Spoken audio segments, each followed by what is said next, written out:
Hello everyone. Welcome back to the PoGoskill. You want to find rare Pokemon, but you don't want to go out. How do you go about catching Pokemon when it's raining and you can't go outside? Today in this video, I want to show you how you can play Pokemon Go the easy way right at home. You can play it just as well without walking. We need to turn on a joystick. This will allow you to control your character's positional movement so that you can capture various Pokemon to complete missions. How to get this feature? You can go and download PoGoskill from the link in the video description. It helps you to modify the GPS location of your device and does not require jailbreak and root. You don't have to worry about getting your account banned as long as you are operating in a safe manner.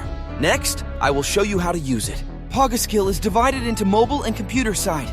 Today, we mainly focus on the computer side.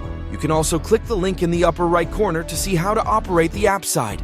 First, install and launch PoGoskill on your computer. Then connect your phone to the computer. Click Start. Your phone model will be shown here. Then click on Next. You need to make some settings on your phone. Just follow the process. Open Settings on your phone. Then slide down to find About Phone. Find the option of Software Information. Then you need to tap on the build number multiple times. This will enable the developer mode. After turning on the developer mode, go back to the settings homepage. At the bottom, you will see the developer option. Click on it. Then slide down to find the USB debugging option and turn it on. Okay, the setup on the mobile side is done. Wait for the computer side to finish loading.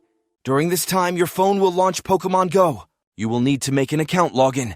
Then you will be able to see the current location information on PoGoskill. At the top right, there are 4 types of location movement. Selecting the 4th one is joystick movement.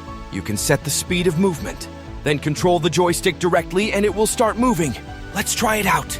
Characters move without problems and Pokemon appear. Come and try to catch a Pokemon. Okay, there is also no problem. When using PoGoskill, you need to be careful not to move too fast. When moving between multiple locations, you need to pay attention to the time interval between each move. If you change multiple locations too quickly, you may be detected by officials and your account may be banned. Well, this is all about using the joystick to play Pokemon Go. Feel free to send out your rare Pokemon caught in the comments. Thank you for watching, and let's see you in the next video.